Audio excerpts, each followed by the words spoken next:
Could you tell us a little bit about what Sikh Sanjog does for the community? We've been established since 1989, and we started the organisation because there was nothing around at that time helping Sikh women.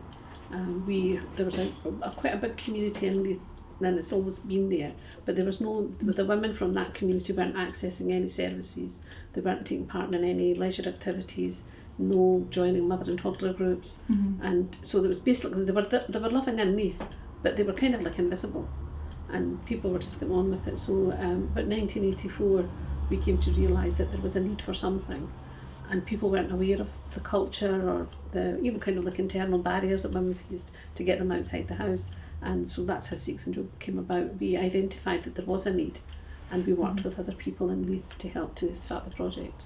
Was it difficult to encourage women to come out into the open within the Scottish community?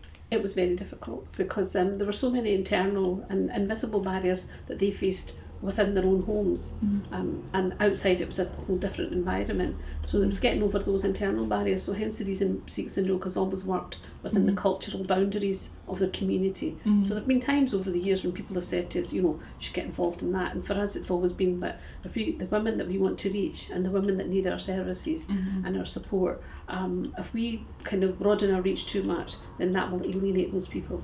So it's been a hard kind of thing to stay within the cultural boundaries so that you're not offending people, you're not frightening them off because there's always a fear that people will think that you're accessing something, people are being educated, and really for us it's always been about inspiring and empowering the women, but to stay within our own culture because our culture is very positive. So you've mentioned about it staying within your own culture. How does that actually fit into the Vand Chhako aspect of Sikhism? Well, Vand Chhako is kind of like around like what you have, you share. So whether it's food, wealth, expertise, knowledge, I think that comes into that whole sphere. And from that aspect, we felt that we should see women that were maybe a little more educated or a bit more confident would be able to encourage other women to become more confident and have more of a say in their own lives, but also take it from the Sikh aspect, because our whole organisation is based on the Sikh ethos of equality, and women, we have had equality since the 15th century. Guru Nanak was the founder of Sikhism, and he gave women equality at that time. But if you weren't educated in your own scriptures, you didn't know that. So we gave that was what we shared. That was our aspect of Vand Chhako within Sikh Sanjog. So you've spoke about what the actual charity is about. Who actually volunteers for the project? Is it people in the Sikh community, or can anyone else come in and help out? Since we started, it's been a mixture. We've always had women from the Sikh community. We've always had women from... Actually, getting women from the Sikh community was a bit harder than getting women from the Scottish community. The wider community where volunteering was something that had become part and parcel of life. So forever and a day, our board members that have come from the Scottish community come from a wide range of backgrounds, and they've always been volunteers. But getting women from the Sikh community to understand that what they do in their daily life is actually volunteer. They would volunteer at the Gurdwara, that was the difficult aspect, to get them to understand actually coming out of their comfort zone and volunteering with Sikh Sanjog was okay as well. So would you say that this helps break down barriers between like Scottish women and Sikh women? And without a doubt. Yeah. Because when people come together, there's always that hesitance. You see somebody and you think, I better not ask them in case they get offended. But when you're working with people or volunteering together, it becomes more comfortable, and it's a more comfortable space to people just to chat. And then gradually women realise, actually, do you know what, we're just women, and we all have different issues from different aspects. And for some women, for the women from our communities or from ethnic communities, I suppose it's kind of like a double whammy, because you have the internal stuff going on and then you have the external stuff going on. So from when you first came here and first started working, would you say that the reception that you guys get has changed in regards to your work, or? Yes. I mean, people value the contribution that Sikh Sanjog has made over the years, whether it's Scottish Government or the Edinburgh City Council or people in general, the people of Leith in general. But there's, now in the past couple of years, and certainly since Brexit, there's a different kind of undertone going on. And I think people that have never experienced any kind of hostility towards them are beginning to feel that now, and that's quite scary.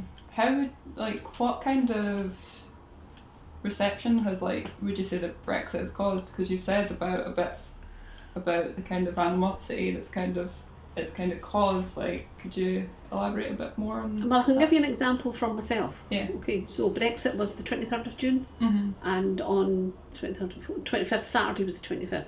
So I went with my granddaughter up to the fort at New Craig Hall, and we did some shopping. It was 11 o'clock in the morning, and I caught a number 30 bus to come back to Princess Street. And I got on that bus, and it was a packed bus, and we got as far as the bridges before it turns into Princess Street, and there was a man on the bus, and he had a telephone and a mobile in his hand, and he's talking into the mobile, and he's saying, yes, you should send all these people back home. There's Romanians on the bus, and you better watch your purses. And then he turned, and because I was standing to get off, he was kind of standing right next to me, and then turned around and looked at me, and he goes, and these Asians, send them back where they came from.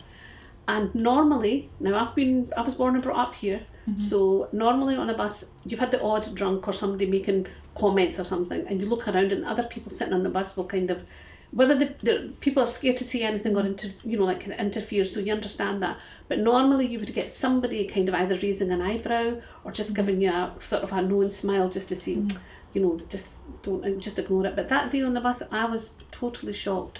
Not one single person on that bus even acknowledged the fact that man was saying things. And then as I got off the bus, I said to the driver that I think you've got somebody on your bus being very racist, and I think you need to do something about it.